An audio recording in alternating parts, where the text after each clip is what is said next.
Hello ate kuya, gagawa naman tayo ngayon ng chicken meatballs or chitsot sa Israel.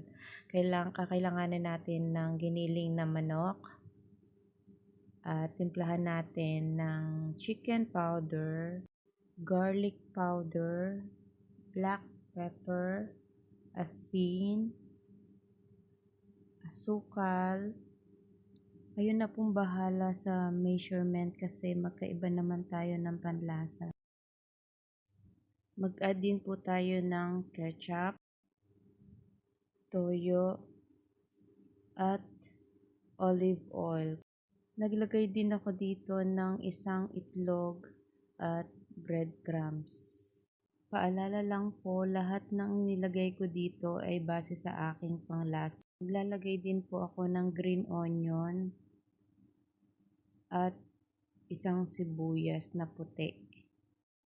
Iyan lang po ang sangkap ng aking sitsot o chicken meatballs. Simpleng-simple lang po, madaling gayahin. Haluin lang po ng maigi until mag-well combined yung mga sangkap. Ito po yung version ko sa pagluto ng meatballs or sitsot.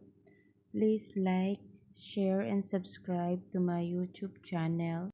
Happy eating! Thank you for watching. God bless us all. Wow!